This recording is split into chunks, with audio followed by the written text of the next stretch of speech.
Welcome to Acton in Focus. I'm Vivian Kopsinja-Birchall, your host, and my special guest is Wanjiku Gachugi, who is the DEI director for the town of Acton.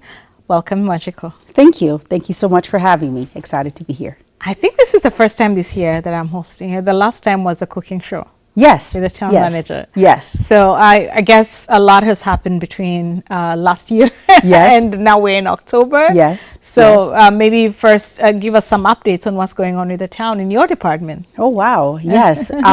So I'm going to try to jog my memory.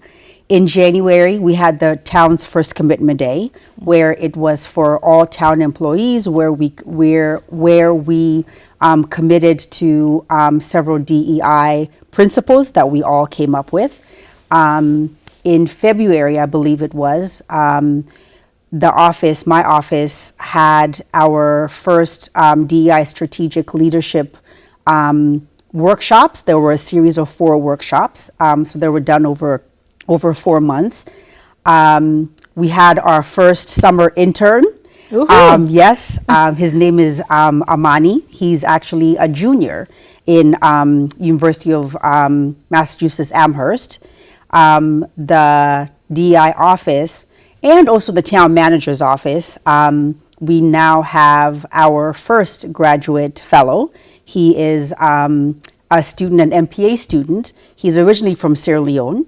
And yeah, he attends Merrimack College. Yeah. That's exciting. Yes. And I know that there's a lot that we can talk about your work, but we're here today for a specific reason. And so we're going to just dive into that for now. So tell us what project is up your sleeve that you're here for? Yes.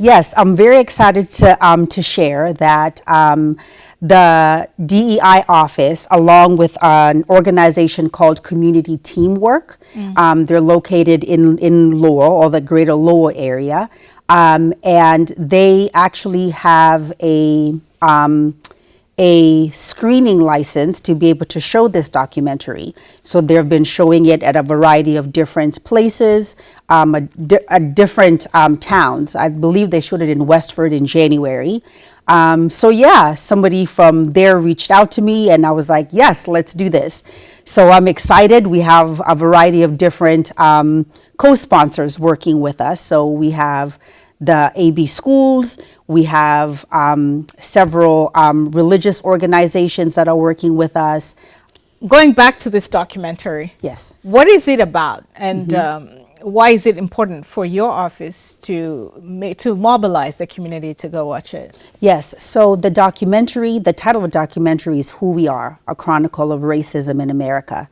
And it is a former civil rights attorney who actually used to work in the ACLU in Boston. And the documentary really is about him looking at racism in the United States. The reason that I felt it was important to bring it into Acton and even the greater community, because we're going to be showing it at the Maynard Fine Arts Theater, is really to foster a conversation about racism in America. So I'm excited to have it here. We're actually going to be having a facilitator. She's the DEI, they're the DEI director for Community Works. For Community Teamworks, or Community Teamwork. And yeah, so I'm really excited about having a very enriching, hopefully, conversation about racism in the United States. And I know racism often triggers so many emotions and the word, at least, emotions and reactions in our community. What can you tell people out there who may have a negative connotation around, or a negative attitude around conversations around race in this country? Because we need, in such conversations, we need everybody, but we need everyone to be comfortable enough to talk about this. Yes. So, I mean, racism is globally, right, is something that is sensitive. Racism in the United States is something that historically is not talked about. In a way where you are delving into not only what racism is, but also the history of racism in the United States, right? It takes a certain level of vulnerability, obviously, to be able to have such a conversation. But it is a conversation that I believe, and so many people believe, is necessary. Even though it is uncomfortable, it is in uncomfortable conversations that you also get to learn about yourself. You might learn something. Hopefully, you'll learn something new about the United States. History is something that I believe is an important subject. And the way that the documentary delves into racism, talking about the different laws, is not only something that is educational, it is also something that you will walk away having learned something or thinking about something maybe differently. Bringing in the legal angle makes us all think about all the other aspects in which racism and bias, structural biases can exist. Racism, the concept of it is one thing. The practice of it is yet another. How you feel about it is yet another, right? So when you're having a conversation about racism, it is inclusive of all of that, right? We all come in with our biases, with our knowledge about racism, our experiences about racism. And when you're engaging not only in a conversation but also watching something, it can be a little uncomfortable sometimes, depending on who you're watching it with. It could be a lot uncomfortable, right? But it is something that in the United States is important for people to not only recognize but also understand, like with what you were saying about the structural and institutional racism that is there and that is still there. So even though you are a person who feels like you've never experienced racism, that could very well be true.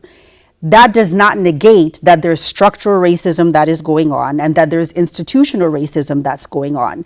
And that also is inclusive of biases that we all have. If you're living in an environment where it's predominantly, lack of a better word, homogeneous, where everybody looks the same, where there's very little variation of socioeconomic levels, right? You can have a perception about people that don't look like you. And this perception is really about what you're seeing on TV or what you're hearing or what people are saying. And that might not be true. So you could walk away having this idea about a group of people because that's all that you are aware of, and that idea could be completely false, and that idea could be based on structural and institutional racism. Yeah, absolutely. I mean, there is the power of art, I think, is where we have seen people learn about racism, art through theater, through documentaries that we're gonna watch. What dates is this documentary and where is it gonna be? Yes, thank you. It's at the Maynard Fine Arts Theater. It's November 19th from 6 to 9:30. Yes. What should people expect? So, well, first, the Maynard Fine Arts Theater is going to have a concession stand. So please support. So the documentary is about 2 hours. So the first part of it is going to be just basic introductions. And then we're going to watch the documentary. And then after the documentary, people then will engage in a conversation. We're going to have some questions, general questions. People in the audience can also ask some questions. Yeah. And what has been the review from the places that it has already shown? Yeah, so far they've been extremely positive. The showing in Westford was positive. The reviews itself of the documentary have been very positive. The documentary came out, I believe it was released in 2022. Okay. So the filmmaker was doing it right around the time of like George Floyd, and it was free for the longest time. I believe on Netflix it was free. Now anybody can rent the documentary. I believe it's on Amazon Prime, but now there is a charge for it. But there's lots of different commentary about the documentary that you can watch on YouTube. Yeah. Which you mentioned free, and I just thought of the price. Are people expected to pay, or is this free? Yes, thank you. It is free. It's a community event.